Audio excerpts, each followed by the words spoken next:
छोटका मालिक जूस।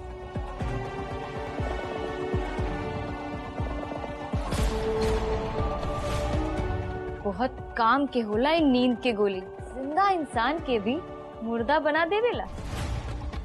क्षमा, हम घरे जाता नहीं और अपन दिमाग पर जोर डाल के याद करे के प्रयास करा कि वो दिन राती के का भइल रहे तारा साथे। तारा भलाई खातिर ही हम भलाई? वैसे भलाई का रहे तनी हमहू तो सुनी।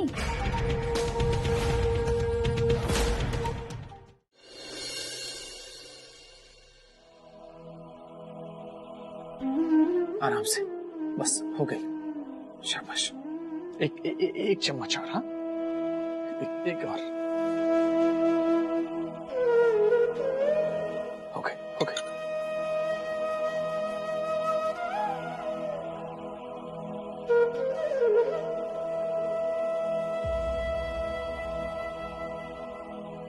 कैसन बा मोहन?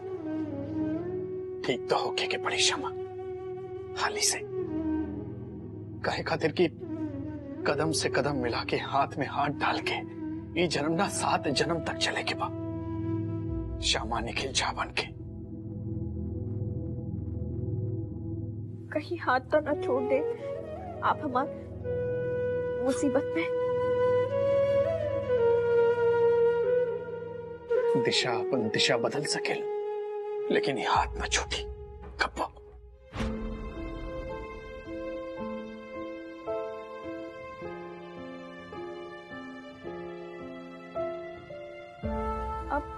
अब मतलब पहले कबो छोड़ दे रहने का।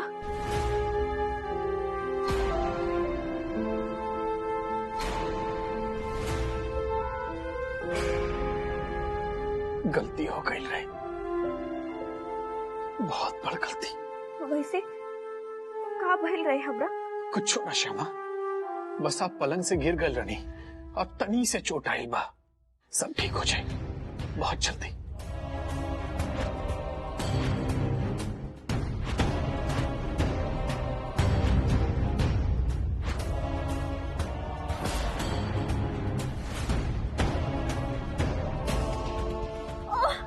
क्षमा, क्षमा, काबल। फिर अचानक से इतना बेचैनी कैसे? माथा पे हाथ काहे लगावले बाड़ू? दर्द होता का? क्षमा। डॉक्टर, डॉक्टर साहब, डॉक्टर साहब जल्दी आइए प्लीज।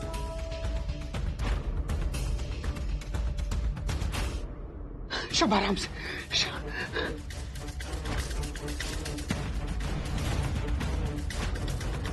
हटी मिस्टर झा। डॉक्टर साहब देखिए ना, का भइल? नर्स, एक इंजेक्शन, पेन किलर इंजेक्शन। देखिए ना, का भइल? माथा के दर्द बहुत कॉमन बा mister Jha, it's okay. Pain killer हम देले बानी, आराम मिली इनके। लेकिन डॉक्टर साहब अचानक से इतना बेचैनी काहे? जख्म गहरा बा, दवाई के असर जैसे ही कम होगी दर्द बढ़। आप अंगूठा घुमाई मिसेज झा, पूरा गोल गोल घुमाई। अब दाएं से घुमाई। Very good mister Jha, absolutely fine.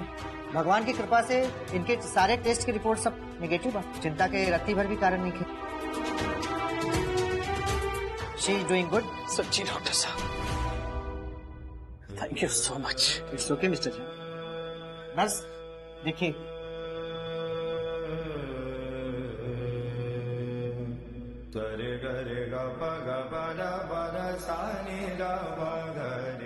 अब देखिए सब ठीक हो जाए, परेशान होने की जरूरत नहीं है।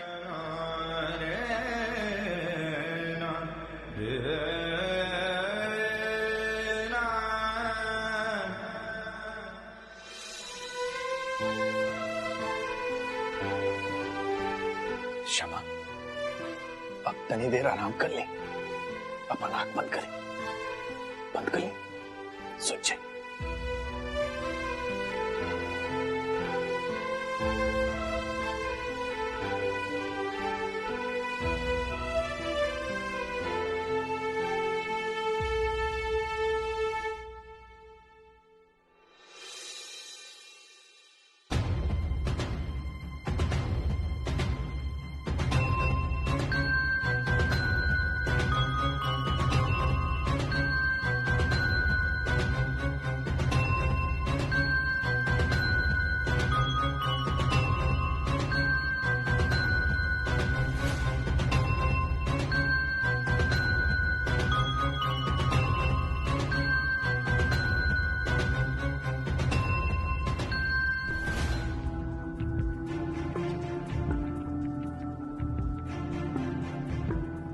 कम से कम अब 2-4 दिन तक श्यामा के परछाई भी बिछौना से दूर रही। ये मौका बा एक दूसर के करीब से जाने चिन्हे के। अब श्यामा निखिल झा बनी रिया निखिल झा, पहले टेम्पररी फिर परमानेंट।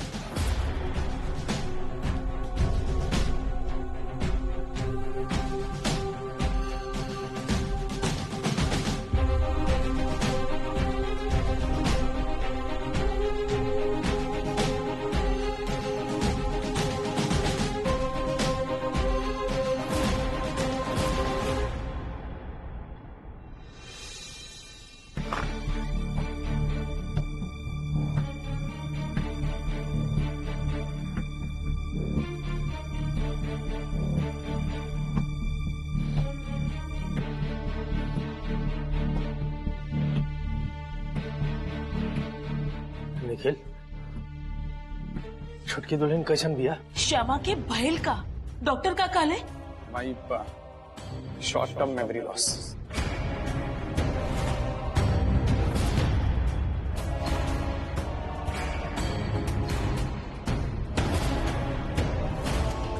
बाबूजी जो गिर गए रहे ना ओकरा के याद नहीं के, लेकिन ढेर चिंता करे के विषय नहीं के। हे भगवान, ये सब कुछ का हो गई? निखिल, डॉक्टर साहब का कहला ना श्यामा कब ले ठीक हो जाई?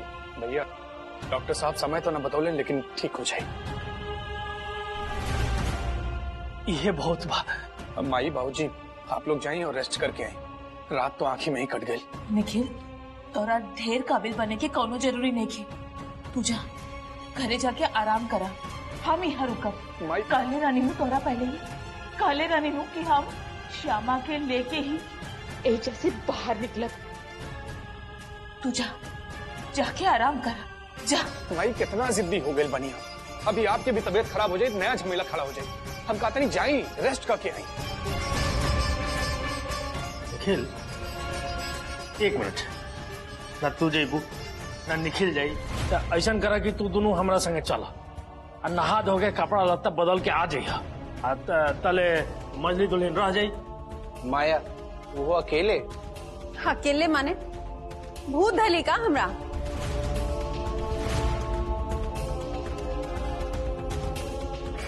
बाबूजी आप लोग जाएं, हम बानी नहीं जा। आप लोग जाएं, हम देख ले। शाबाश, ही कहाला परिवार दुख सुख में कैसे एक सूत्र में बंध गए। आलोक, गाड़ी निकाला। जी बाबू।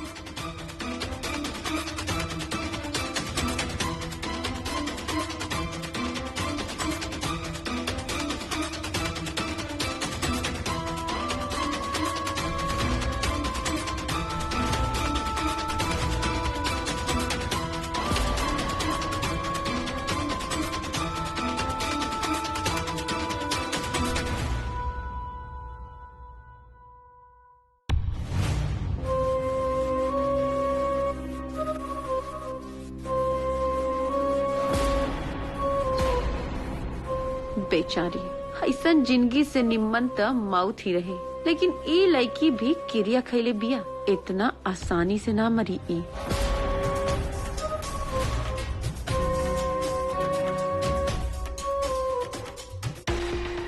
ए श्यामा, श्यामा, एक बार, बस एक बार याद करके तू सबके बता दा, ऊ रात का भइल रहे तहरा साथे।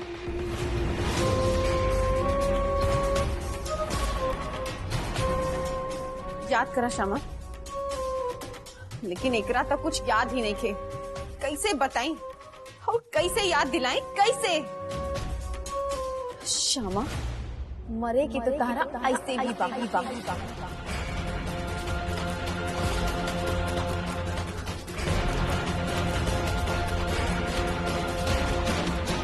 मजली दीदी,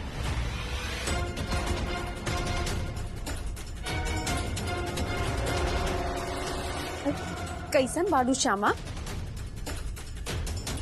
अच्छा, मुझे अब इन काले रानी है, ऊ बात से नाराज बाडू का? चिंता मत करा, हम तहरा के एजा मारे ना तहार सेवा करे खातिर आयल बानी। उस सब केहू लोग घरे गइल बानू, यही से हमार ड्यूटी लागल बा। श्यामा, ऊ दिन का भइल रहे याद करा, याद करे के प्रयास करा।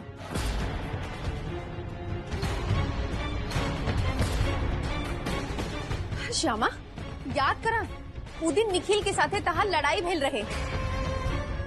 कोशिश करा श्यामा, तनी जोर डाला अपन दिमाग पे।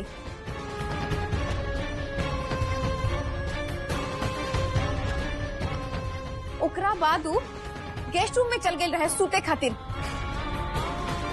दिमाग पर जोर डाला श्यामा। हाँ सही गेस्ट रूम में रहा वो अकेले।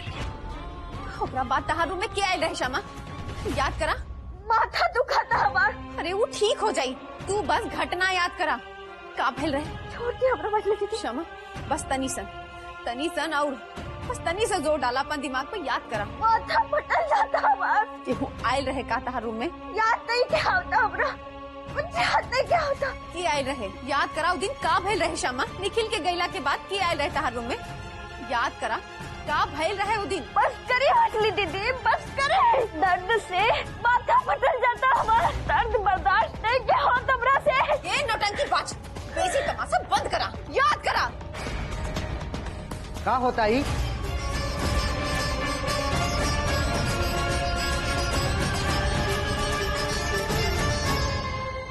क्या कर रही आप इधर? वो पेशेंट के माथा में दर्द बा, यही से हम तो बस बात करके।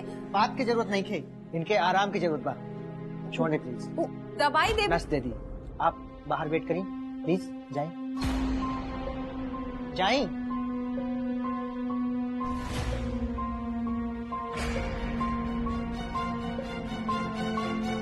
आप शांत हो जाएंगे, आप सब ठीक हो जाएगी।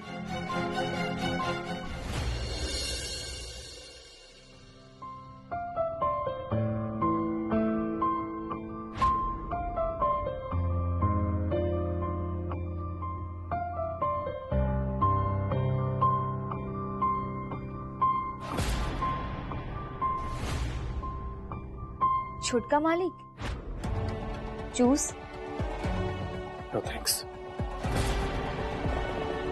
रखना चाहिए। कल रात से ना तो आप ठीक से खैले बानी ना सुतल बानी। अब छोटकी मालकिनी की सेवा करे खातिर आपके तो स्वस्थ रहे पड़ी नु। तनिके बाप पी ली।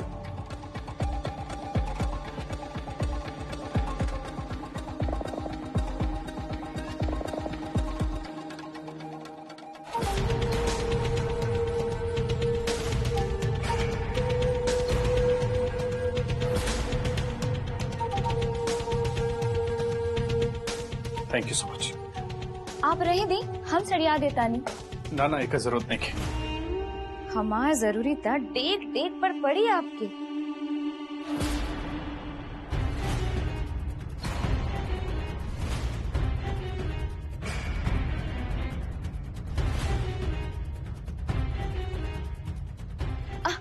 मतलब ई हमार काम बा, हमरा करे दी।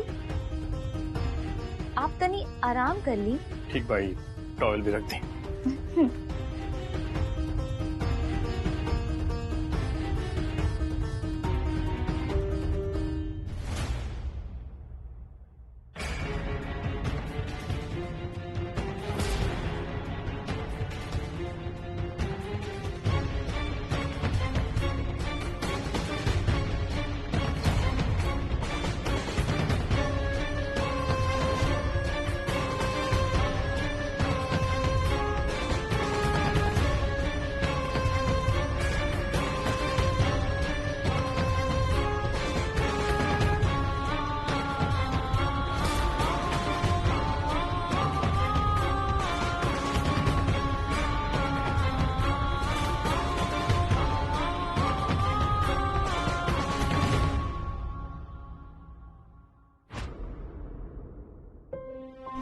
बहुत काम के होला इन नींद के गोली, जिंदा इंसान के भी मुर्दा बना देवेला।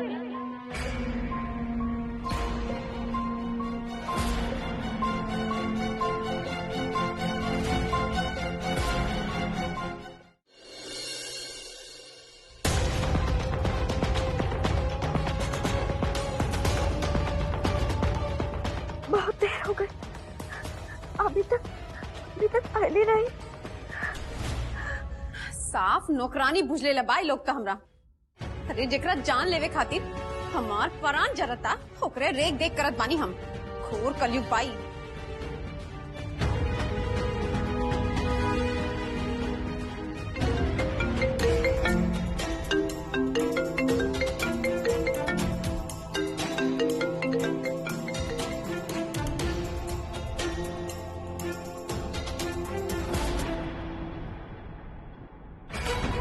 देवर जी इतना देर काहे? Wrong number. तू छोटका देवर जी कहाँ बारे? गहरी नींद में बेचारा थक गए रहले अपन गवार बीबी के बोझ उठा के। ये पगली ढेर कोनो कांड कर देलू का? ऊ ता हॉस्पिटल में नू होखी। आवा तानी हम, इंतजार करा।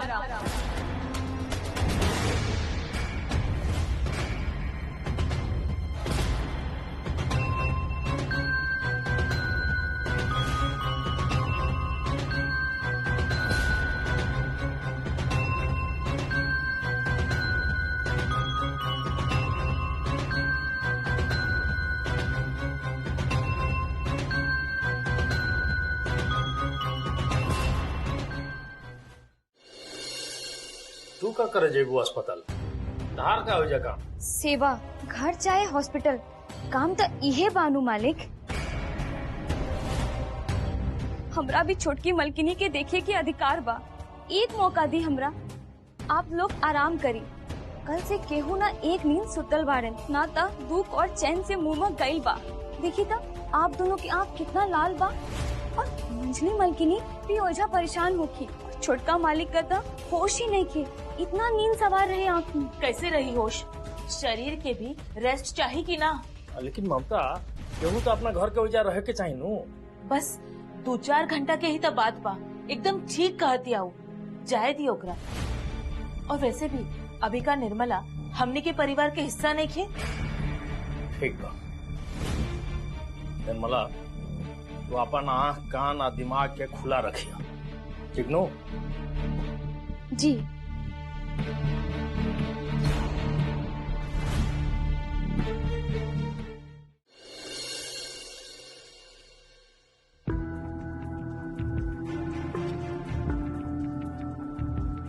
श्यामा हम घरे जाता नहीं, अब तनी देर में निर्मला भी आ जाई।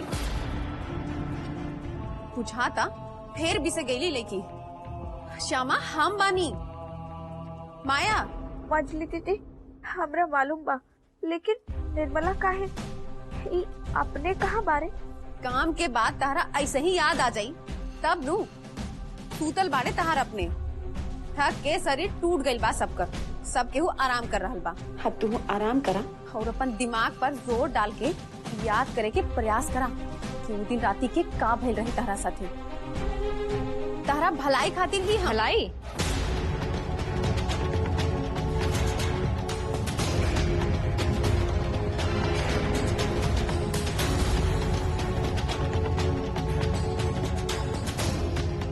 अरे वाह, अब बिल्ली करतिया दूध के रखवाली।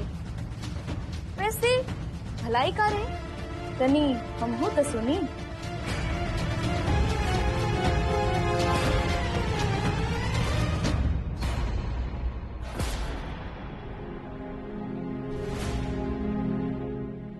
आराम? वो तो बस हम आराम करे खातिर कहत रहनी हा। वैसे भी आराम बेसी उपचार बा, हाँ नु?